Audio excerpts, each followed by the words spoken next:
దాదాపుగా 85 చోట్ల పాడేరు నియోజకవర్గంలో ఈ ఎన్నిక జరిగితే మన పార్టీ తరపు నుంచి 57 స్థానాలు మనం గెలిచాం. ఈరోజు మామూలుగా అయితే ఈ ఓవరాల్ ఎమ్మెల్సీ స్థానాలు కూడా ఏదైతే జరుగుతూ ఉందో, పోటీ జరుగుతూ ఉందో, ఇందులో మామూలుగా అయితే ఎవరు తెలుగుదేశం పార్టీ పోటీ పెట్టకూడదు. నైతిక విలువలు ఉన్న ఏ పార్టీ అయినా పోటీ పెట్టకూడదు. ఎందుకంటే 600 చిల్లర స్థానాలు మనం గెలిచినాం. వాళ్ళు గెలిచింది కేవలం 200 చిల్లర స్థానాలు వాళ్ళు గెలిచినారు. మనకు వాళ్ళకు మధ్య తేడా దాదాపుగా 387 స్థానాలు వాళ్ళకు మనకు తేడా ఉంది. గెలిచిన వాళ్ళంతా కూడా మన పార్టీ గుర్తు మీద, మన పార్టీ జెండా మీద గెలిచిన వాళ్ళు. వాళ్ళ సైడ్ అయినా అంతే, మన సైడ్ అయినా అంతే. మరి అటువంటప్పుడు మెజారిటీ లేనప్పుడు ఎవరైనా కూడా పోటీనే పెట్టకూడదు. మామూలుగా మీ జగనే ముఖ్యమంత్రి స్థానంలో ఉండి ఇటువంటి పరిస్థితి కనుక ఉంటే, వాళ్ళకే కనుక మెజారిటీ కనుక ఉంటే అసలు మనం పోటీ పెట్టుండే వాళ్ళమే కాదు. ఎందుకు పోటీ పెట్టాలి? ఎందుకు డబ్బులు ఇచ్చి కొనుగోలు చేయాలి? వేరే పార్టీ గుర్తు మీద గెలిచిన వాళ్ళను ప్రజలు వాళ్ళకు ఓట్లు వేసింది ఆ పార్టీ గుర్తును చూసి, ఆ పార్టీ పేరు చెప్పి, ఆ పార్టీ గుర్తును చూసి, ఆ పార్టీ తరపున వెళ్ళి ఓట్లు అడిగిన తర్వాత, గెలిచిన తర్వాత అటువంటి వాళ్ళను మనం ముఖ్యమంత్రిగా ఉన్నాం కదా, పోలీసులు మన చేతుల్లో ఉన్నారు, అధికారులు మన చేతుల్లోనే ఉన్నారు, డబ్బులు మన దగ్గర దండిగా ఉన్నాయి కాబట్టి ఆ డబ్బులు మనం ఖర్చు చేసి మనం ఎటువంటి పరిస్థితుల్లో అధర్మంగా అయినా కూడా మనం గెలిచాలి కదా అని ఆలోచన చేసి, అదే కార్యక్రమం ముఖ్యమంత్రిగా ఉన్న వ్యక్తిగా మనం చేసి ఉంటే అది ధర్మమేనా? ఇది ధర్మం కాదు. చంద్రబాబు నాయుడు నైజం మాత్రం చూపిస్తూనే ఉన్నాడు. ఈరోజుకి కూడా అధర్మంగా యుద్ధం చేసే కార్యక్రమం జరుగుతూనే ఉంది. అధర్మంగా యుద్ధం చేసే కార్యక్రమంలో భాగంగా మన పార్టీ తరపు నుంచి ఎవరైతే గెలిచినారో వాళ్ళందరికీ ఫోన్లు చేయడం, లేదా వాళ్ళ దగ్గరికి మనుషులను పంపించడం, నీకు 5 లక్షలు ఇస్తా, నీకు 10 లక్షలు ఇస్తా, వస్తావా అని పిలవడం, అడగడం. ఎంత మటుకు అంటే రాజకీయాలలో విలువలు అనేటివి పూర్తిగా అట్టడుగు స్థానంలోకి తీసుకొని పోయే కార్యక్రమం జరుగుతూ ఉంది. ఏ రోజైనా కూడా ఒక రాజకీయ నాయకుడు ఎదగాలంటే మాత్రం విలువలు, విశ్వసనీయతతో కూడిన రాజకీయాలు చేస్తేనే ఆ రాజకీయ నాయకుడు ఎదుగుతాడు. ఏ రోజైతే మనం మన క్యారెక్టర్ని అమ్ముకుంటామో, ఏ రోజైతే మనం విలువలను, విశ్వసనీయతను రెండింటినీ కూడా పక్కన పెట్టి రాజకీయాలు చేయాలని ఎప్పుడైతే మనం ఆలోచన చేస్తామో, అప్పుడు ప్రజలకు సమాధానం చెప్పడం కథ దేవుడు ఎరుగు, ఇంట్లో కూడా మనకు గౌరవం ఉండదు. ఇంట్లో కూడా మనకు గౌరవము, వాల్యూ ఉండదు అన్న సంగతి ప్రతి ఒక్కరూ కూడా గుర్తుపెట్టుకోమని కోరుతా ఉన్నా. నేనైతే నా జీవితంలో రాజకీయాలు నేను అట్టే చేశాను. నేను కాంగ్రెస్ పార్టీ నుంచి బయటకు వచ్చినప్పుడు వెనక్కి తిరిగి చూస్తే నా వెనకాల ఎవరు లేరు. నేను, మా అమ్మ ఇద్దరమే బయటకు వచ్చింది. నాతో పాటు కొంతమంది ఎమ్మెల్యేలు వస్తామంటే కూడా నాతో పాటు రావాలనుకున్న ఎవరైనా కూడా రాజీనామా చేసి రావాలా అని చెప్పిన. ఈరోజు అక్కడి నుంచి మొదలు పెడితే కేవలం ఇద్దరం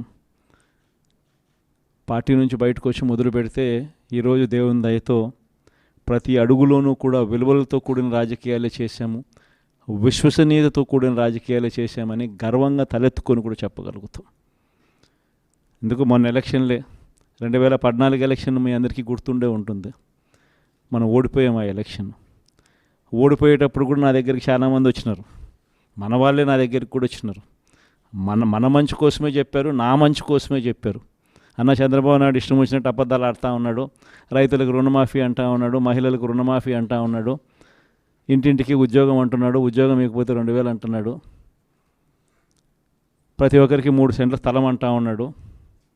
ఈయన చంద్రబాబు నాయుడు అంటూ ఉన్నాడన్నా, మనం కూడా అనకపోతే ఎట్టా, మనం కూడా రైతులకు రుణమాఫీ చేయకపోతే చేస్తామని చెప్పకపోతే ఎట్టా, ఫస్ట్ చెప్పేసేయండి నా, మళ్ళీ సంగతి మళ్ళీ చూస్తాము అని నాతో కూడా చెప్పినారు.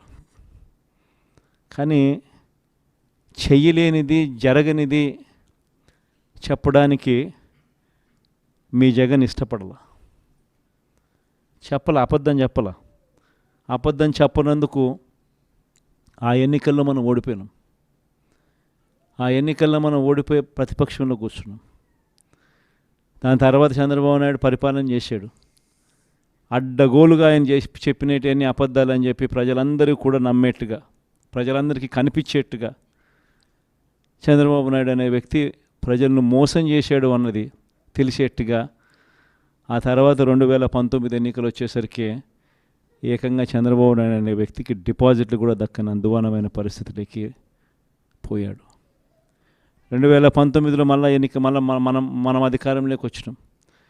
మన మేనిఫెస్టోలో చెప్పింది ఏది కూడా పలాని మాట చెప్పినామనంటే ఒక్క మాట కూడా తప్పకుండా మొట్టమొదటిసారిగా రాజకీయాలలో విలువలంటే ఏమిటి, విశ్వసనీయత అంటే ఏమిటి అనే పదానికి మనం అర్థం తీసుకొస్తూ అడుగులు వేశాం మొట్టమొదటిసారిగా. ఇంతకుముందంతా మేనిఫెస్టో అంటే చెత్తబుట్టలో వేసే డాక్యుమెంట్.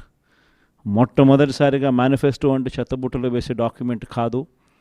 మేనిఫెస్టో అని అంటే ఒక బైబిలు, ఒక భగవద్గీత, ఒక ఖురాన్ అని చెప్పి మొట్టమొదటిగా నిర్వచనం మారుస్తూ చెప్పిన ప్రతి మాట కూడా నెరవేర్చాం.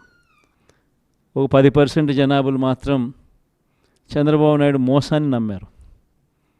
చంద్రబాబు నాయుడు క్యాంపెయినింగ్ ఇంటింటికి పోయినప్పుడు వాళ్ళ ఎమ్మెల్యేలు చేసిన క్యాంపెయిన్ పిల్లలు కనపడితే నీకు 15,000, నీకు 15,000, నీకు 15,000, నీకు 15,000 సంతోషమా అని అడిగే క్యాంపెయిన్. వాళ్ళ అమ్మ కనపడితే నీకు 18,000 సంతోషమా అని అడిగే క్యాంపెయిన్. వాళ్ళ ఇంట్లో ఇంకొక ఆడవాళ్ళు కనపడితే నీకు మళ్ళీ 18,000 సంతోషమా అని అడిగే క్యాంపెయిన్. వాళ్ళ ఇంట్లో ముసలోళ్ళు ఎవరైనా బయటకు వస్తే నీకు నెలకు 4,000 పెన్షన్ సంతోషమా అని అడిగే క్యాంపెయిన్. ఈ క్యాంపెయిన్తో, ఈ మోసంతో, ఈ ఆశతో ఓ 10% జనాదులు మన దగ్గర నుంచి దూరం అయ్యారు. కానీ మళ్ళీ ఏమైంది? మళ్ళీ చంద్రబాబు నాయుడు పాలన వచ్చింది. మళ్ళీ ఇదే చూస్తూ ఉన్నాం. ఈరోజు 22 నెలలు అయిపోయింది. స్కూళ్ళు తెరిచినాయి, పిల్లలు బళ్ళకు పోతూ ఉన్నారు. కనీసం జగనే ఉంటే కనీసం అమ్మఒడి కింద 15,000 ఈ పాటికి జగన్ ఉంటే వేసి ఉండేవాడు. ఆ 15,000 బాయా, ఈయన నీకు 15,000, నీకు 15,000, నీకు 15,000 అని ఇస్తానని చెప్పి అది బాయా.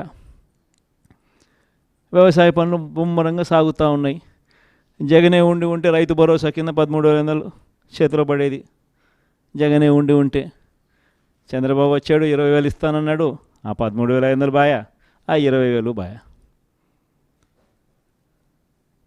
ఈరోజు రాష్ట్రంలో ఉన్న పరిస్థితి జగనే ఉంటే పెద్ద చదువులు చదువుతూ ఉన్న పిల్లలందరికీ పూర్తి ఫీజు రీయింబర్స్మెంట్ కింద ప్రతి త్రైమాసికం అయిపోతూనే ప్రతి 3 నెలలకు ఒకసారి ఆ 3 నెలలు అయిపోయిన వెంటనే ఫీజులు జమ అయ్యేటి.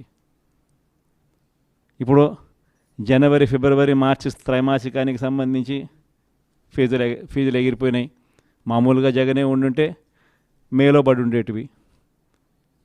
అది బాయా.